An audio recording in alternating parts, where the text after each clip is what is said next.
ప్రముఖ వ్యాపార దిగ్గజం ఎలోన్ మస్క్ కు చెందిన న్యూరాలింక్ కంపెనీ న్యూరో టెక్నాలజీలో అరుదైన ఘనతను సాధించింది. ఈ ఏడాది మార్చిలో పక్షవాతానికి గురైన ఓ యువకుడి బ్రెయిన్ లో చిప్ ను విజయవంతంగా అమర్చింది. అయితే సమస్యలు ఉత్పన్నం కావడంతో ఆ చిప్ ను వైద్యులు తొలగించారు. చిప్ లోని లోపాన్ని సరిచేసి మరోసారి బ్రెయిన్ లో అమర్చారు.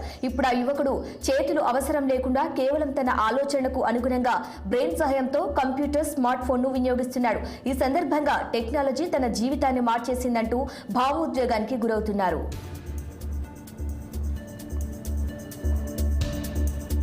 తెలుగు తేజం గోపీచంద్ తోటకూర దిగ్విజయంగా రోదసి యాత్ర చేశారు. తద్వారా భారత తొలి అంతరిక్ష పర్యాటకుడిగా చరిత్ర సృష్టించారు.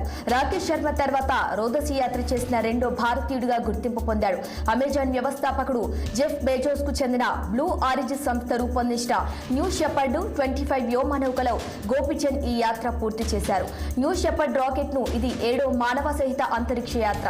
స్థానిక కాలమానం ప్రకారం ఆదివారం ఉదయం 9:36 పశ్చిమ టెక్సాస్ లోని ప్రయోగ వేదిక నుంచి ఇది నింగిలోకి దూసుకెళ్లింది. దీని ఎగువ భాగంలోని క్యాప్సూల్స్ లో 6 యాత్రికులు ఆసీనులయ్యారు. యాత్ర సమయంలో ఈ రాకెట్ ధ్వని కన్నా 3 రెట్లు వేగంతో దూసుకెళ్లింది. ఇది నేల నుంచి 100 కిలోమీటర్ల ఎగువన ఉండే కార్మాన్ రేఖను దాటి వెళ్లింది. 2025లో 43,000 కోట్ల రూపాయలను పెట్టుబడులు పెడతామని గ్రూప్ ప్రకటించింది.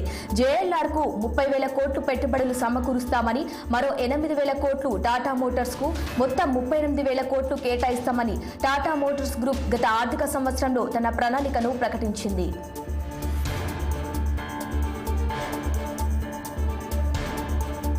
ప్రజాశాంతి పార్టీ అధ్యక్షుడు కేఏ పాల్ పై చీటింగ్ కేసు నమోదైంది. ఎమ్మెల్యే టికెట్ ఇస్తానంటూ ఓ వ్యక్తి నుంచి 50 లక్షల రూపాయలు తీసుకుని మోసం చేశారంటూ కేసు నమోదు చేశారు పంజాగుట్ట పోలీసులు.